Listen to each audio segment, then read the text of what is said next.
a lot of the people who are working on this, like the most vocal ones, are outside of the country. So I want to know, there was a time when you could only work within Pakistan and you were limited in what you could say.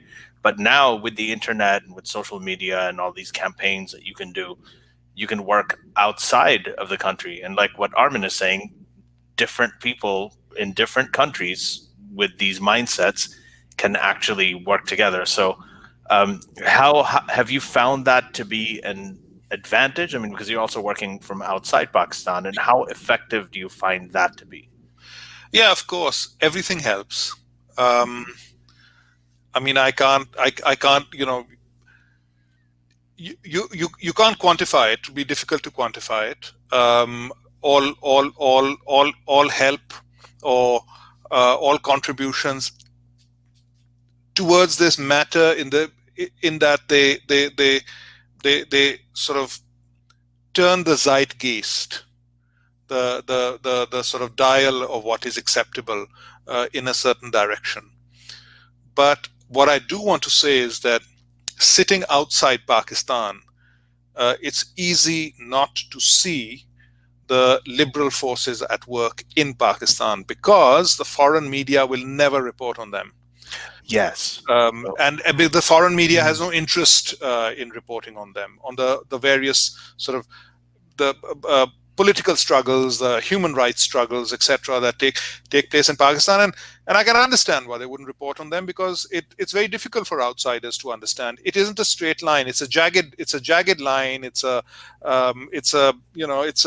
society that has its own way of functioning. You need to understand the society very well to be able to report on it. And for outsiders, of course, they require a broad brush approach. So they don't see the forces I'm talking about. But I would like, you know, I wouldn't say that the major portion of the thrust on, you know, against the counterbalance to these forces is going to or has ever come from outside. It's an internal thing. It's the liberal forces in the country. Some of them are civil society. Some of them are actually political Gibran parties. Nasser, right? That's just one name, yes, and there are many others. There are many other writers, journalists. Sabine Mahmood being one of them. And don't forget, this is a country this is a region that has brought down 3 dictatorships. It's also a region that had the greatest non-violent political movement in the history of the 20th century, which is the freedom movement of India and Pakistan. Was essentially the largest non-violent political movement of the 20th century, perhaps in history. So that these traditions are alive and present and happening. You mentioned Gibran Nasser. There are Gibran Nasser is one of the very prominent people. But there's a host of other people in civil society and even in mainstream politics that oppose this. So the opposition is very much there and alive and kicking. But you know, when it comes to every country, when it comes to liberal activism, what I have seen is that I've always been shocked by how the strength, the detailed structure, and the efficiency of the already existing liberal and secular activists that already exist, that you don't hear about and that you notice almost every time I check that within a country. You see it gets no coverage, but if you actually go and take a look, you see that it's there, and it has a long history of activism, and against all odds, they've been growing. Most of the times, you could see that against all odds, they have been growing. So when it comes to every other new country that I check, before checking, based on my experience, I assume that it must be there. Like, so I actually have the opposite. My initial assumption is usually that it must be there and it must be stronger than most people realize. Yes. When it comes to foreign activists helping, there are a lot of activists that don't know this, think that they have to come and start something new, not recognizing that this has already been there for decades. Yeah. the role that I think that activists outside of Pakistan have is just to amplify the sound of the activists that are already there. So they do have a role.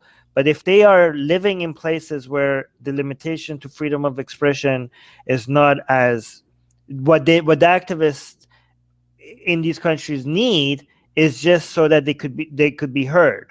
They don't need a structure. They don't need new organizations. They just need somebody to take their messages and amplify it. And I think that's the role of people who are trying to help and that are living outside of those borders. What do you think? Yeah, it's a noble intention, but it can often be corrupted. Because this is also a phenomena that Arundhati Roy has spoken about, and I've seen sort of hints of it in Pakistan. Is that the moment foreigners come in, then they tend backfires. to corporatize genuine activism. Often, how do we avoid that? How do you avoid that?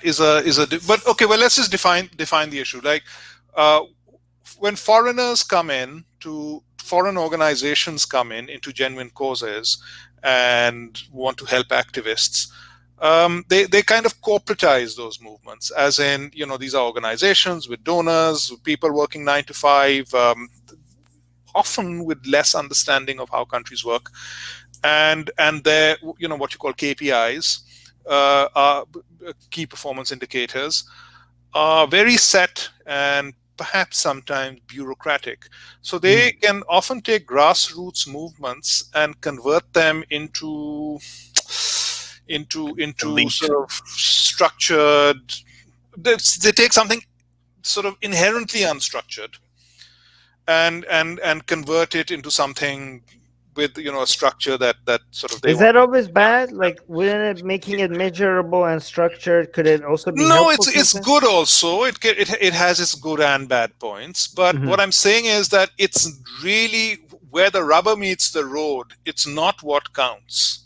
It's not what brings about real social change.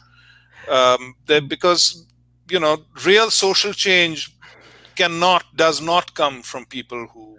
But how could you tell if you don't have KPIs where you can measure?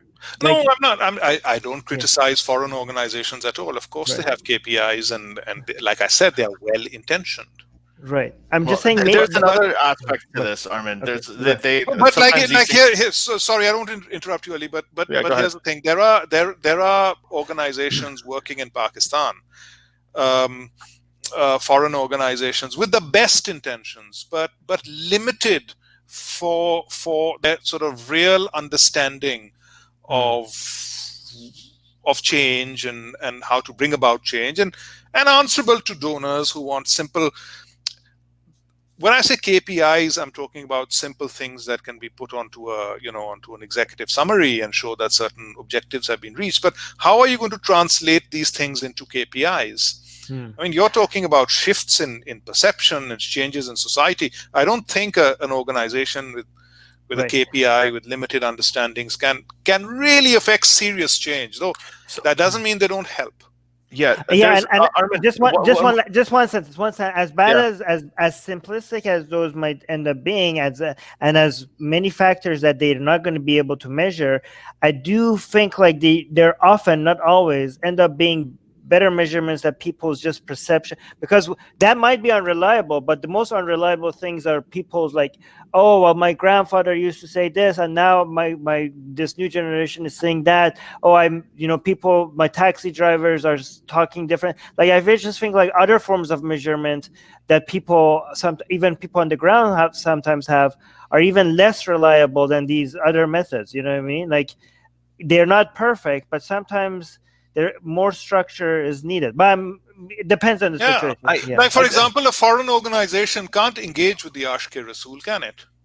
No, it can't. No. That's I was been trying to say here is that there's another element in this, and in Pakistan, foreign conspiracy, anything that's a foreign conspiracy that label can be tagged to anything. So anytime you have, say, a grassroots movement going on, right, and they end up getting support from some American, humanitarian organization, however noble intentioned, it becomes an American conspiracy. I mean, these are people who thought that the polio vaccine, right, that was coming in was a way for Westerners to sterilize Muslims so they couldn't. There's a huge stigma to any kind of foreign help. In fact, it's career destroying. It will really destroy the career. That's how big the stigma is. And even a lot of times, like even when people, there are people who do reach out and they communicate. Even to, I mean, like I'm from Pakistan. Like they don't want the secular activists and the liberal activists on the ground, the civil society people you're talking about. They all sort of distance themselves from the support of like-minded people overseas because they don't want to be seen that way. They don't want to be associated because they are trying to do things in a different way. They're trying to connect to the grassroots people and gain more support among them in a way that when foreign people come in, it becomes more counterintuitive. So there's also that stigma, which makes it difficult.